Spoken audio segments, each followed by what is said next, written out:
ایک بڑا طبقہ اسلام میں داخل ہو چکا ہے اور وہ ہو رہا ہے، کیونکہ یہ حقیقت ہے کہ دنیا کے سارے انسان ایک امہ اور قبیلہ ہے، کیونکہ تمام انسان ایک ماں باپ آدم حوا کی اولاد ہے۔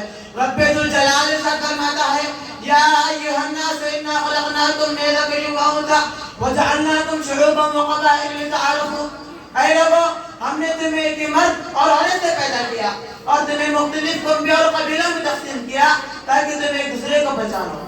وہی حدیث میں ہے کہ تمام انسان دین فطرت یعنی اسلام پر پیدا ہوئے، جیسے کہ آپ صلی اللہ علیہ وسلم نے فرمایا کل مولود یولد علی الفطرہ فابواہ یہودانہ او ینصرانہ او یمجسانہ۔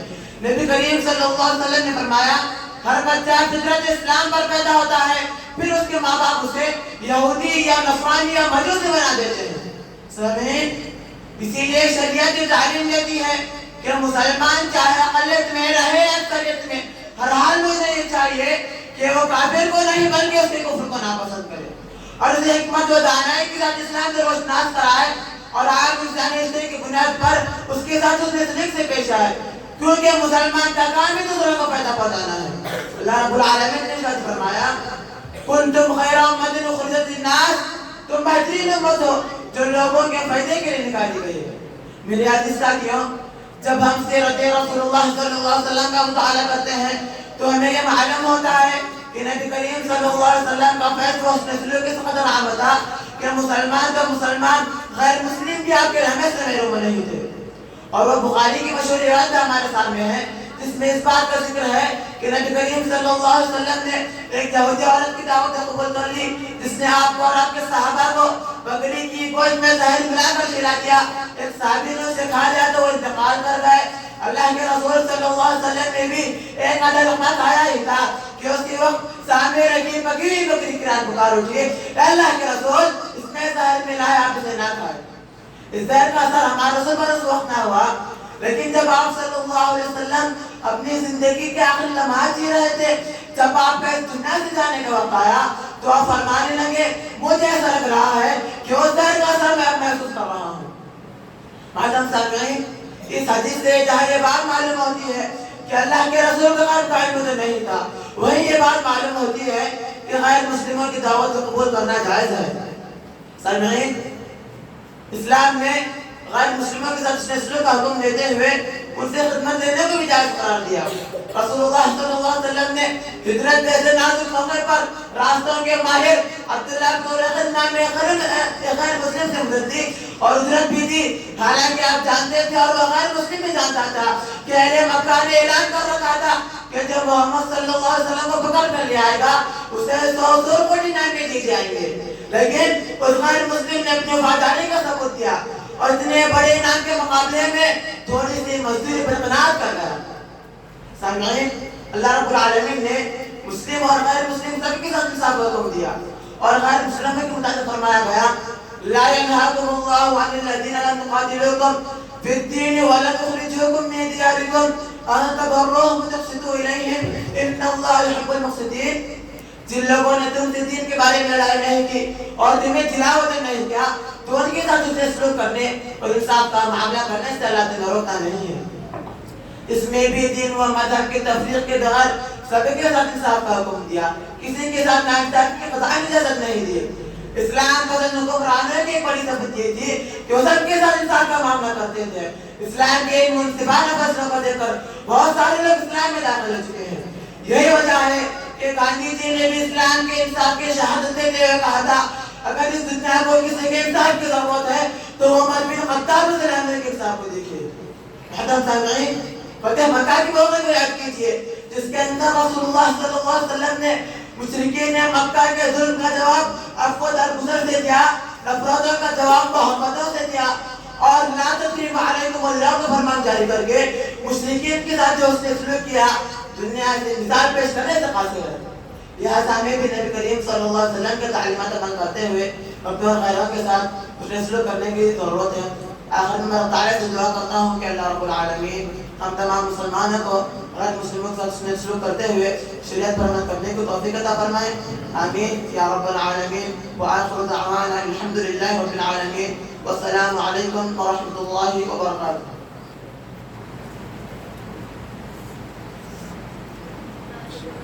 جزاک اللہ خیر و احسن الجزا. موضوع کی تقریر سے خوش ہو کر صاحب خیر نے آپ کے لیے انعام بھیجا ہے، لہذا آپ آ کر قبول کریں.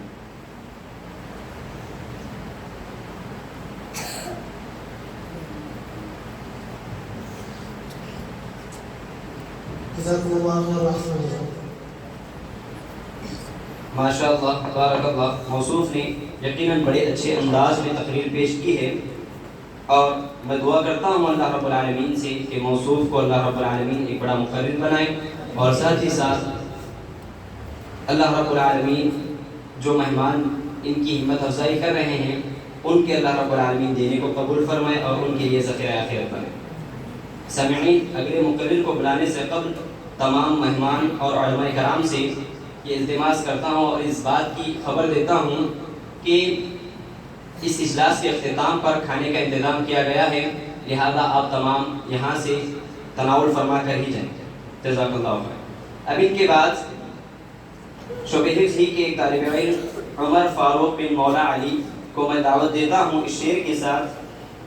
خود نہ کھاتے تھے اوروں کو کھلاتے تھے، خود نہ کھاتے تھے اوروں کو کھلاتے تھے، کتنے صابر تھے محمد کے گھرانے والے.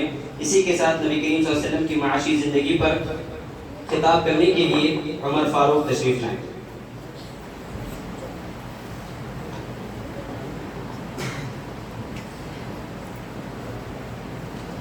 السلام علیکم ورحمۃ اللہ وبرکاتہ.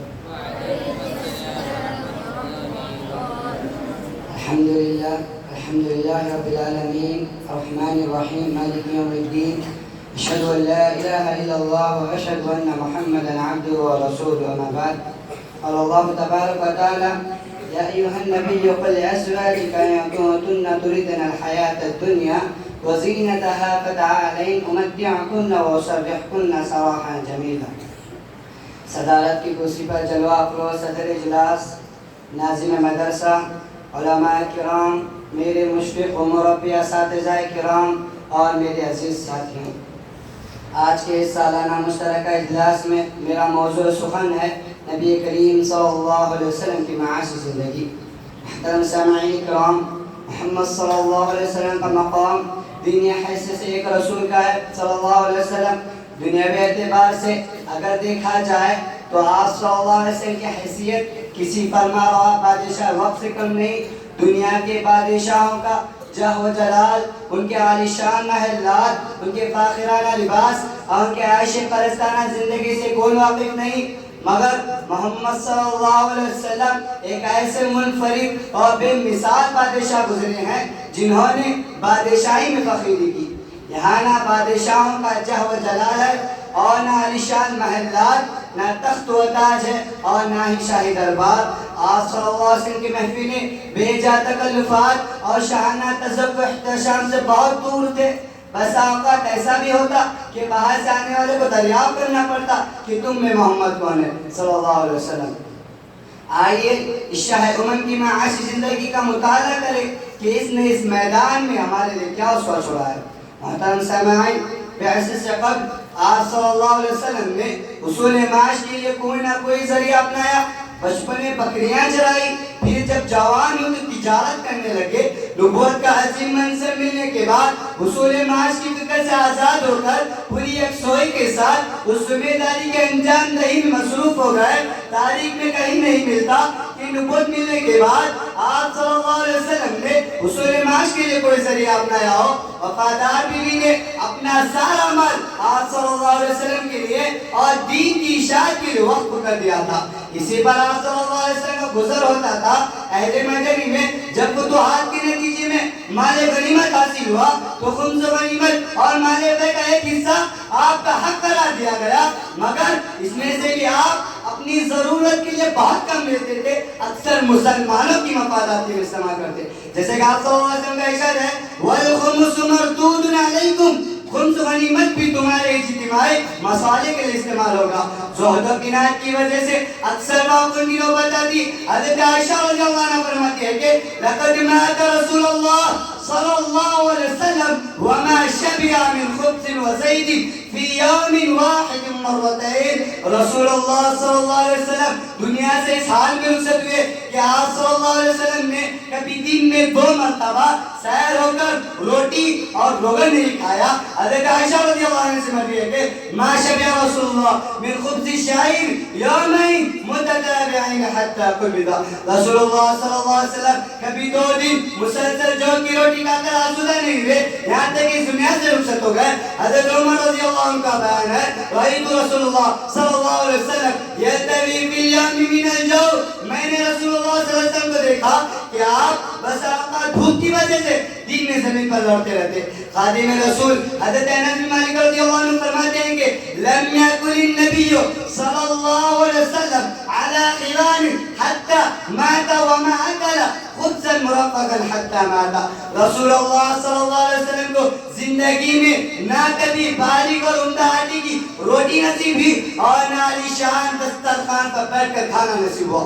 محترم سامعین، جب فتوحات کا سلسلہ شروع ہوا مال غنیمت کی بہتات کی تو بہت سے مسلمان خوشحال ہو گئے. یہ دیکھ کر امہات المومنین کی دلوں میں انسان ہونے کے ناطے یہ خواہش پیدا ہوئی کہ نبی کریم صلی اللہ علیہ وسلم سے نال نفقہ میں اضافہ کا مطالبہ کرے.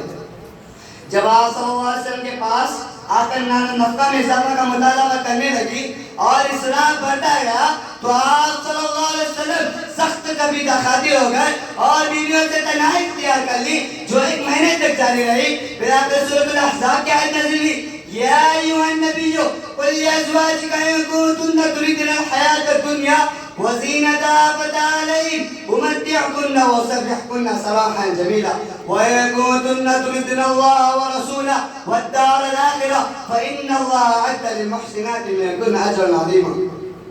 اے نبی اپنے بیویوں سے کہہ دو کہ اگر تم دنیاوی زندگی کا عیش اور اس کی بہار چاہتی ہو تو آؤ میں تمہیں کچھ معلومات دنیاوی دے کر خوشی کے ساتھ رخصت کرو. اگر تم اللہ رب العالمین کو چاہتی ہو اور اس کے رسول کو اور عالم آخرت کو تو تم میں نیکاروں کے لیے اللہ تعالیٰ نے اجر عظیم تیار کر رکھا ہے. معزز سامعین، ایک مرتبہ چہیتی بیٹی حضرت فاطمہ رضی اللہ عنہ نے آ کر شکایت کی کہ گھر کا کام بہت زیادہ ہے، میں اکیلی کام کرتے کرتے تھک جاتی ہوں، میرے لیے خادم کا انتظام کر دیجئے.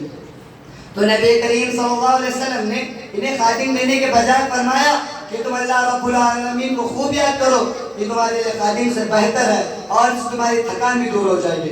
اللہ اکبر. سامعین، ہماری نبی کی معاشرت یہ تھی، آپ کو دنیا سے کوئی مطلب نہیں تھا بلکہ کن فی الدنیا کأنما غریب اور عابر سبیل کی مزدار زندگی بسر کرتے تھے. لہٰذا ہمیں بھی اپنی آخرت کی فکر کرتے ہوئے زندگی گزارنا چاہیے. آخر میں اللہ رب العالمین سے دعا ہے کہ اللہ رب العالمین ہم تمام کو کتاب و سنت پر عمل کرنے کی توفیق عطا فرمائے.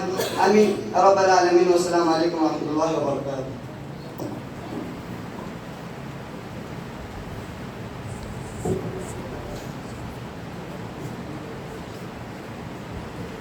ماشاءاللہ جزاک اللہ خیر.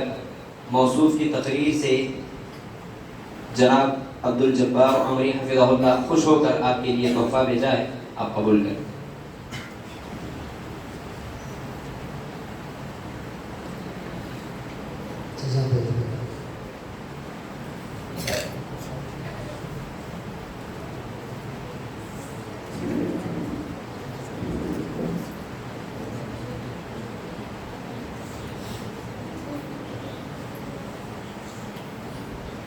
جزاک اللہ خیر و احسن الجزا. اب ان کے بعد میں عربی اول کے ایک طالب علم عبداللہ بن عبدالستار بدرجی کو اس شعر کے ساتھ دعوت دیتا ہوں. جہاں جاتے ہیں مطلب کا سمندر ڈھونڈتے ہیں، جہاں جاتے ہیں مطلب کا سمندر ڈھونڈتے ہیں ہم، جو ہم کو اچھا لگتا ہے وہ اکثر ڈھونڈتے ہیں ہم. ہزاروں خرچ کر دیتے ہیں اپنے شوق کی خاطر، ہزاروں خرچ کر دیتے ہیں اپنے شوق کی خاطر، اگر مسجد میں دینا ہو تو چلر ڈھونڈتے ہیں. اسی کے ساتھ میں صدقہ و خیرات کے عنوان پر لب کشائی کرنے کے لیے عربی اول کے طالب عبداللہ بن عبدالستار کو دعوت دیتا ہوں. آپ آئیں اور اپنی تقریر پیش کریں.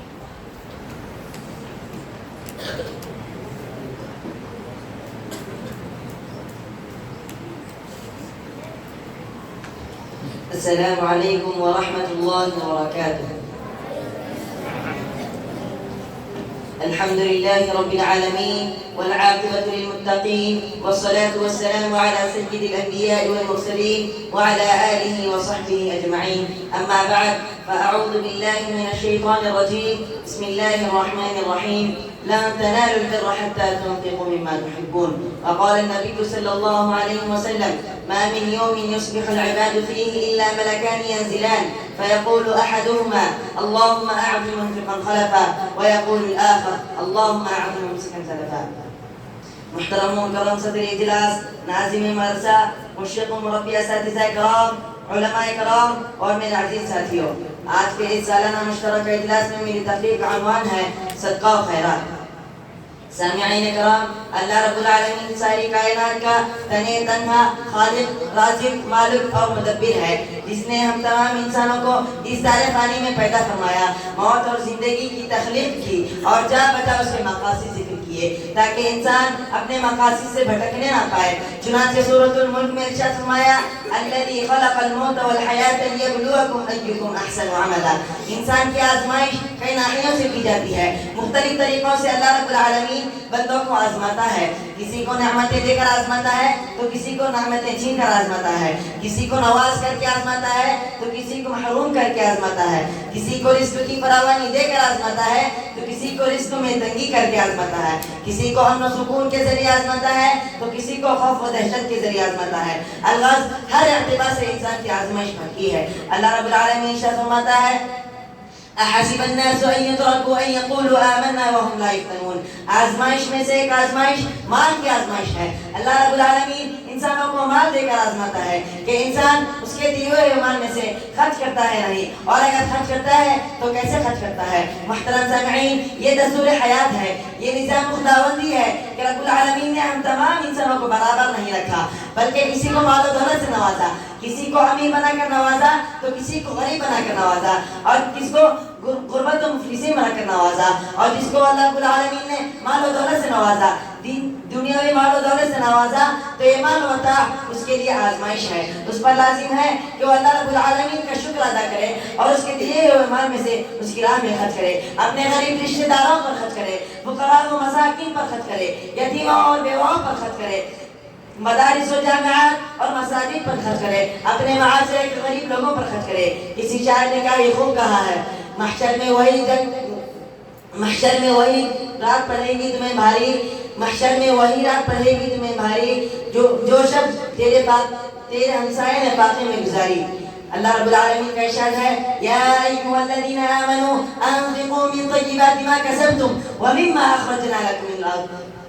اگر اللہ کا دیا ہوا ایمان اس کی راہ میں خرچ نہ کیا جائے تو پھر دنیا کا ایمان، یہ دولت، یہ بنگلے، یہ گاڑیاں، یہ زمین جائیداد کل قیامت کے دن اس کے لیے وبال جان بن جائے گی۔ افسوس آج ہمارے مسلم معاشرے کا حال تو یہ ہے کہ ہم لوگ شادیوں پر بے تحاشا خرچ کرتے ہیں، گانے بجانے پر خرچ کرتے ہیں، ناچنے گانے پر خرچ کرتے ہیں، اور بہت ساری غیر رسومات پر دل کھول کر خرچ کرتے ہیں۔ لیکن جہاں دین کے لیے، مسجد کے لیے یا کسی مدرسے کے لیے پیسے مانگے جاتے ہیں تو جیب میں ہاتھ تک نہیں پہنچتا۔ نعوذ باللہ من ذالک۔ دین کے ساتھ یہ حال ہے، اور دنیا داری میں جہاں شیطان خوش ہوتا ہے وہاں اسے خوب خوش کیا جاتا ہے، کچھ سوچے سمجھے بغیر بے تحاشا خرچ کیا جاتا ہے۔ لیکن جہاں دین کی بات آتی ہے تو سوچ میں پڑ جاتے ہیں اور ناراض پیچھے کھینچ لیتے ہیں۔ اللہ رب العالمین نے سچ کہا: الشیطان یعدکم الفقر ویأمرکم بالفحشاء۔ جب اللہ کی راہ میں خرچ کرنے کی باری آتی ہے تو شیطان تمہیں مفلسی سے ڈراتا ہے اور تمہیں بے حیائی کا حکم دیتا ہے، جبکہ واللہ یعدکم مغفرۃ منہ وفضلا کہہ کر اللہ رب العالمین تمہیں اپنے فضل و مغفرت کی امید دلاتا ہے۔ اب ایک اہم سوال یہ ہے کہ صدقہ کیسے کریں، کیسے چیزیں صدقے میں دی جاتی ہیں۔ اللہ رب العالمین ارشاد فرماتا ہے: وَلَا تَيَمَّمُوا الْخَبِيثَ مِنْهُ تُنْفِقُونَ وَلَسْتُمْ بِآخِذِهِ إِلَّا أَن تُغْمِضُوا فِيهِ۔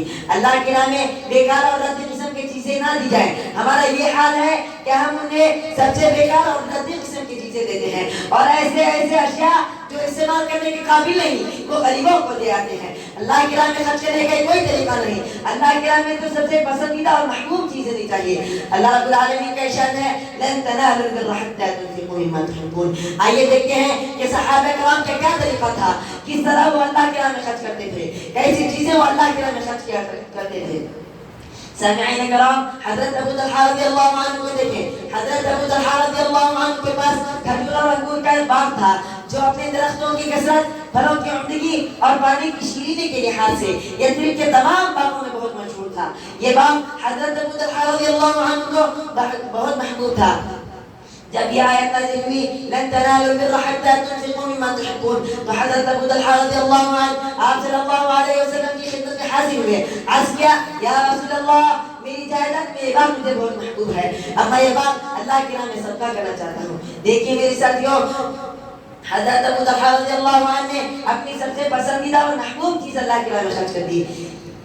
یہ تھا صحابہ کرام کا یہی طریقہ تھا، وہ ہر وقت اللہ کی راہ میں خرچ کرنے کے لیے تیار ہوتے اور اپنی سب سے پسندیدہ اور محبوب چیز اللہ کی راہ میں خرچ کرتے.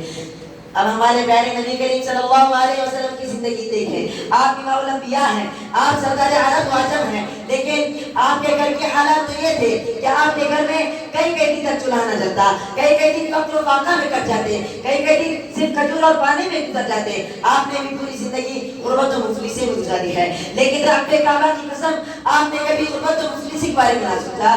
جو کچھ ہوتا اللہ کی راہ میں خرچ کر دیتے، جو کچھ حصہ ملتا وہ غریبوں میں بانٹ دیتے. دیکھیے میرے بھائیوں، نبی ہونے کے باوجود ایسے حالات ہیں.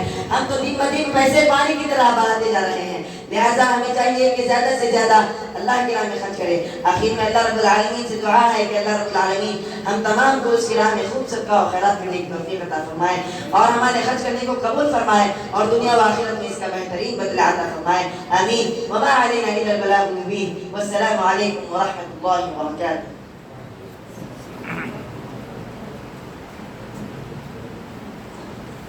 جزاک اللہ خیر و احسن الجزا. ماشاء اللہ بارک اللہ. بڑے ہی اچھے انداز میں صدقہ و خیرات پر نقوشہ ہو رہے تھے.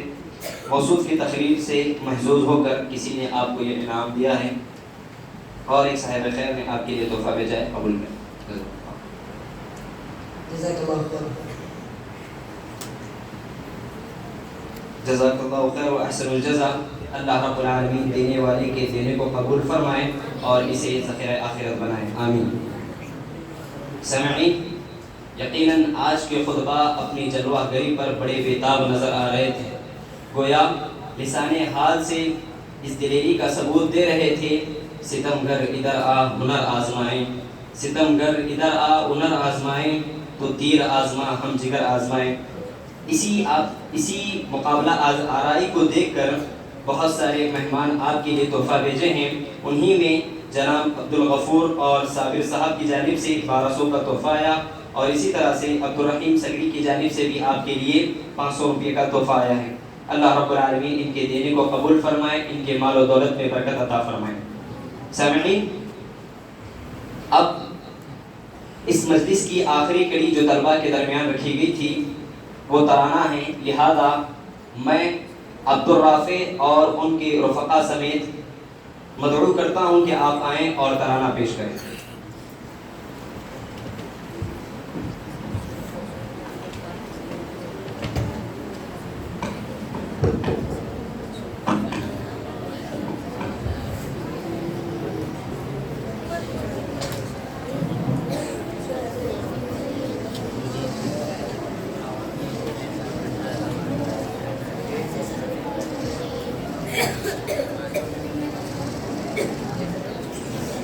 السلام علیکم ورحمۃ اللہ وبرکاتہ. ہم آپ کے سامنے ایک ترانہ پیش کرنے جا رہے ہیں جس کے لکھنے والے ہیں مولانا ابو البیان حماد رحمہ اللہ اور سماعت. نرالی ہے کیا فطرت مومنانہ، نظر قاہرانہ تھا دل برانہ، یہ اب آ گیا کیسا الٹا زمانہ، فسانہ حقیقت حقیقت فسانہ. نرالی ہے کیا فطرت مومنانہ، نظر قاہرانہ تھا دل برانہ. گلستان میں ہم رہ کے اب کیا کریں گے، نہ کوئی نشیمن نہ کوئی ٹھکانہ. میرے ساتھ آلہ جو صف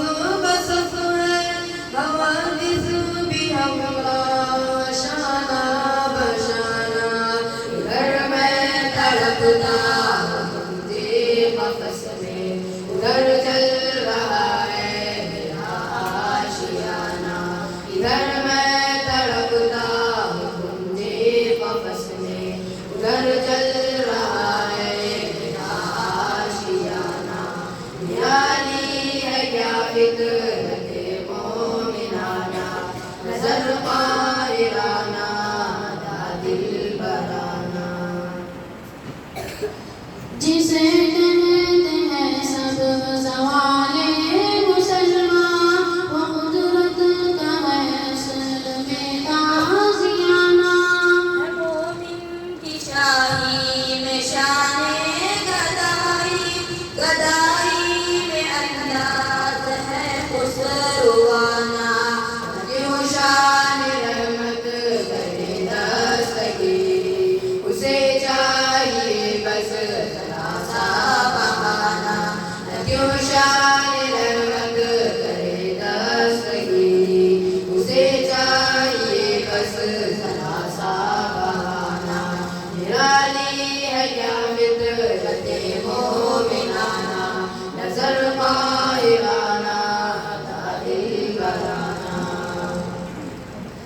مسلمان ہر در پہ کھاتا ٹھوکر چھٹا جب سے اللہ کا آستانہ اسی سمت سارا جہاں چل پڑے گا جدھر قافلہ میرا ہوگا روانہ نرالی ہے کیا فطرت مومنانہ نظر قاہرانہ عطا دل برانہ یہ اب آ گیا کیسا الٹا زمانہ فسانہ حقیقت حقیقت فسانہ نرالی ہے کیا فطرت مومنانہ نظر قاہرانہ عطا دل برانہ محمد پہ قربان میری جان محمد محبت ہے ان سے مجھے والیانہ محمد پہ قربان میری جان محمد محبت ہے ان سے مجھے والیانہ نرالی ہے کیا فطرت مومنانہ نظر قاہرانہ عطا دل برانہ یہ اب آ گیا کیسا الٹا زمانہ فسانہ حقیقت حقیقت فسانہ نرالی ہے کیا فطرت مومنانہ نظر قاہرانہ عطا دل برانہ السلام علیکم ورحمۃ اللہ وبرکاتہ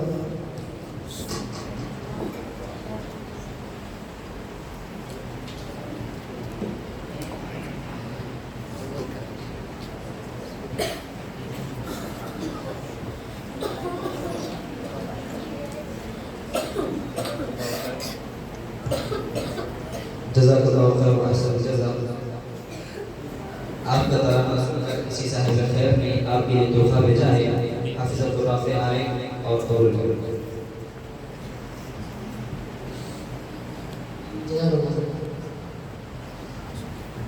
جزاک اللہ خیر. اللہ رب العالمین ان کے دینے کو قبول فرمائے. اسی طرح سے تمام مشاہدین کے لیے ایک اور خوشخبری ہے کہ جناب ابو بکر صدیق سیرت صاحب نے آپ کے لیے 4000 کا انعام دیا ہے. اللہ رب العالمین ان کے مال و دولت میں برکت عطا فرمائے. سامعین، یہ تقاریر اور نظم ترانے وغیرہ کا سلسلہ یہیں پر اختتام پذیر ہوا، تو لہذا میں انجمنوں کے صدر شیخ آصف جامعی چکرگی حفظہ اللہ کو دعوت اسٹیج دیتا ہوں. آپ آئیں اور انجمن کی سالانہ رپورٹ پیش کریں.